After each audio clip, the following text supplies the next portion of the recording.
Bonjour à tous et bienvenue dans cette nouvelle vidéo sur le logiciel Fusion 360. Donc dans la vidéo d'aujourd'hui, nous allons poursuivre un ancien tutoriel, celui de la Pokéball.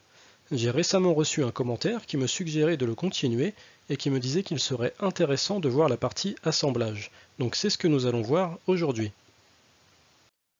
Le truc c'est que lorsque j'avais enregistré ce tutoriel, je ne pensais pas forcément le reprendre par la suite. Et donc j'avais pas enregistré les pièces. Du coup, j'ai dû tout redessiner. Ça m'a permis de voir en même temps une petite modification sous Fusion, vous avez dû vous en rendre compte aussi, c'est que maintenant c'est passé en français. Donc maintenant que les pièces sont redessinées, on va pouvoir passer à la modification de notre Pokéball. Donc à l'arrière, je vais venir dessiner une charnière. Donc je vais commencer par la partie haute, donc je cache la partie basse, et je viens activer le composant qui correspond à la partie haute. Sur cette partie haute, je vais venir créer une nouvelle esquisse. Cette esquisse, je vais la faire sur ce plan.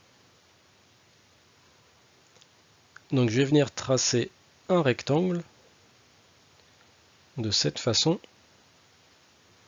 Ce rectangle, je vais le coter. Donc au niveau de la longueur, je renseigne une valeur de 25 mm. Et je viens coter ce trait par rapport à l'origine. Et je renseigne une valeur de 12,5 mm. De cette façon, mon rectangle est centré.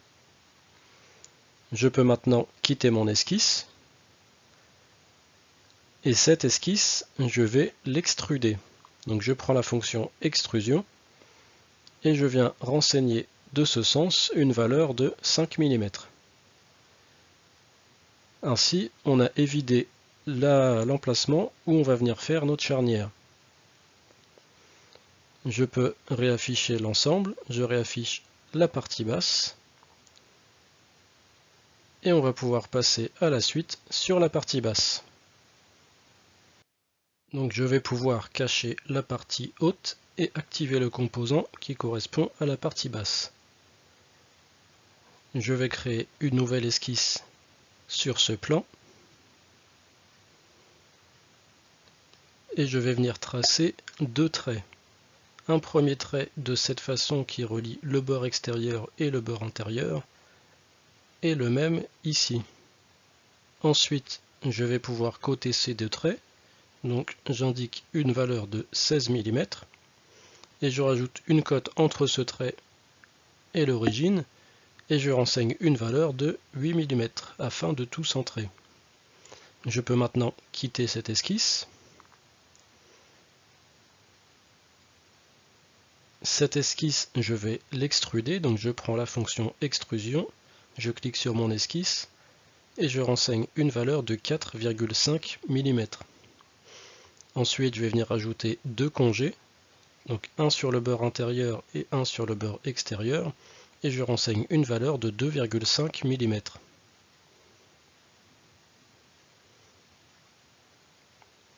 Ensuite, je peux réafficher le tout. Je réaffiche la partie haute. Et maintenant, on va passer à la partie de la charnière qui est située sur la partie haute. Donc, de la même façon que précédemment, je vais venir cacher la partie basse et j'active le composant qui correspond à la partie haute. Je crée une nouvelle esquisse sur ce plan. Je vais commencer par dessiner un trait vertical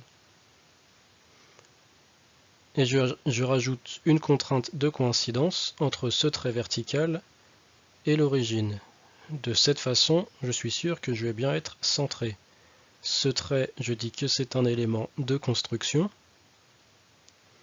Ensuite, je viens tracer un premier trait du bord intérieur jusqu'au bord extérieur et un second trait de la même façon du bord intérieur jusqu'au bord extérieur. Je viens mettre une cote entre ces deux traits d'une valeur de 3 mm et je viens coter le premier trait par rapport à ce bord d'une valeur de 1 mm. Ensuite, je prends mon outil de symétrie, je sélectionne mes deux traits et je viens sélectionner mon axe de symétrie et je fais OK. Maintenant, je peux quitter mon esquisse. Cette esquisse, je vais elle aussi l'extruder Donc je prends la fonction extrusion, je clique sur les deux parties de mon esquisse et j'extrude le tout d'une valeur de 4,5 mm. Ensuite, là aussi, je vais rajouter des congés. Donc je prends la fonction congé, je clique sur ces 4 arêtes et je renseigne une valeur de congé de 2,5 mm.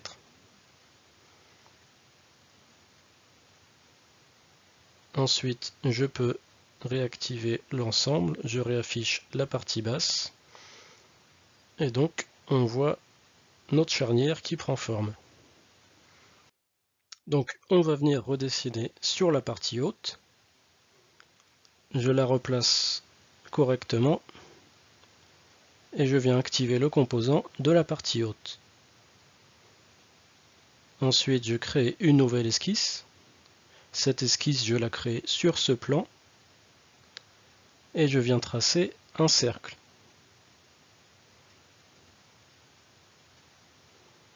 Ce cercle, je lui renseigne une valeur de diamètre de 2,5 mm. Je viens le positionner par rapport à l'origine. Je renseigne une valeur de 92,5 divisé par 2 et je viens le positionner par rapport à ce trait et je renseigne une valeur de 2,5 mm. Je peux maintenant quitter mon esquisse et cette esquisse, je vais l'extruder. Donc je prends la fonction extrusion, je dis que c'est une extrusion symétrique. Je viens renseigner une valeur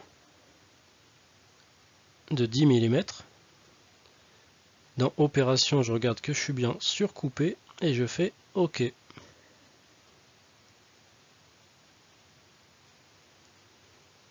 Donc nous avons nos deux trous qui sont faits. Je peux réafficher la partie basse. Sur notre partie basse, on va venir faire pratiquement la même chose. Je réactive la partie basse. Je viens créer une nouvelle esquisse sur ce plan.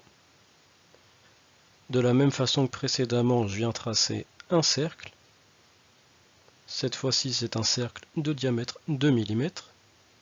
Je viens le positionner par rapport à l'origine, comme précédemment, de 92,5 divisé par 2.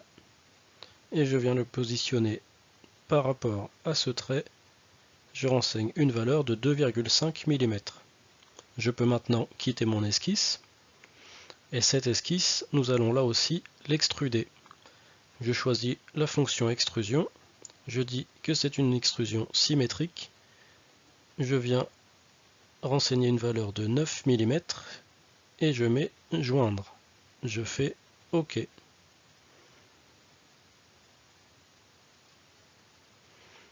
Donc on peut maintenant réafficher l'ensemble. Je réaffiche la partie haute.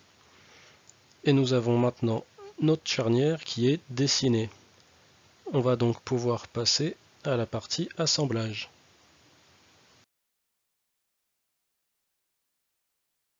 Donc je viens sélectionner ma fonction liaison. Dans l'onglet mouvement, on voit qu'on en a plusieurs de disponibles. Nous, celui qu'on va choisir, c'est révolution. Je reclique sur l'onglet position et je viens sélectionner mon composant 1. Je viens cliquer sur cette partie cylindrique. Et ensuite, pour le composant 2, je viens cliquer sur le trou. Donc là, on voit pas trop bien ce qui se passe parce qu'on était un peu trop zoomé. En fait, Fusion 360 est venu déplacer les deux composants en fonction des contraintes qu'on a indiquées. Donc je vérifie si ça n'a pas bougé au niveau de la charnière. Ensuite, si j'essaye de déplacer, on voit que c'est l'ensemble qui se déplace. Pour éviter ça, il faut mettre le composant 2, donc la partie basse, sur la terre, c'est-à-dire qu'on vient fixer la partie basse. Et du coup, quand on vient déplacer la partie haute, on a notre rotation qui se fait correctement. On a bien notre liaison pivot qui se fait correctement. Le seul problème qu'on va rencontrer, c'est que cette liaison n'a pas de limite. On voit bien que si on bouge la partie haute, elle vient en collision avec la partie basse. Donc, pour résoudre ce problème, ce qu'on va faire, c'est qu'on va aller sur notre liaison, on va faire un clic droit et on va faire modifier les limites de liaison. Donc dans mouvement, on est bien en rotation, j'active minimal et maximal, et là on voit qu'on a deux curseurs qui sont apparus. Donc si je déplace le premier, on va se mettre à 0 degré pour bien avoir la Pokéball en position fermée. Et pour la position ouverte, je vais déplacer le second curseur et je vais positionner juste avant que ça vienne en collision. Donc on va laisser sur 65 degrés. Je dézoome un petit peu et on va pouvoir animer pour voir ce qui se passe. Donc on a bien notre position ouverte et notre position fermée. Je fais OK. Et maintenant, si je viens déplacer manuellement ma partie haute, je peux bien venir en position fermée, je ne peux pas aller plus loin. Et quand je viens en position ouverte, je ne viens pas en collision avec la partie basse. Donc on a l'assemblage de notre Pokéball qui est maintenant terminé. Donc ce qu'on peut faire maintenant, c'est attribuer les mêmes couleurs que lors du précédent tutoriel. Donc pour ce faire, je fais un clic droit sur un des composants, je clique sur Apparence. Dans Apparence, je viens sélectionner Peinture. Et dans Peinture, je clique sur Brillant.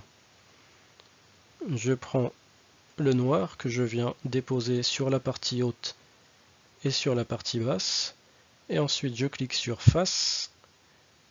En cliquant sur Face, les couleurs que je vais sélectionner vont se déposer uniquement sur les faces sur lesquelles je viens les déposer. Donc j'ai mis du rouge sur la partie haute, du blanc sur la partie basse, et je vais également mettre du blanc sur ces différentes extrusions. Donc on retrouve maintenant notre Pokéball avec les mêmes couleurs que la dernière fois, sauf que maintenant on peut aussi venir faire bouger la partie haute. Donc voilà, on arrive à la fin de ce tutoriel. N'hésitez pas vous aussi à me dire en commentaire si vous voyez des tutos sur lesquels vous pensez qu'il serait intéressant d'aller un petit peu plus loin. N'hésitez pas aussi à me dire si vous avez des nouvelles idées pour des prochains tutoriels. Je reçois beaucoup de commentaires, donc il m'est difficile de répondre à tout le monde.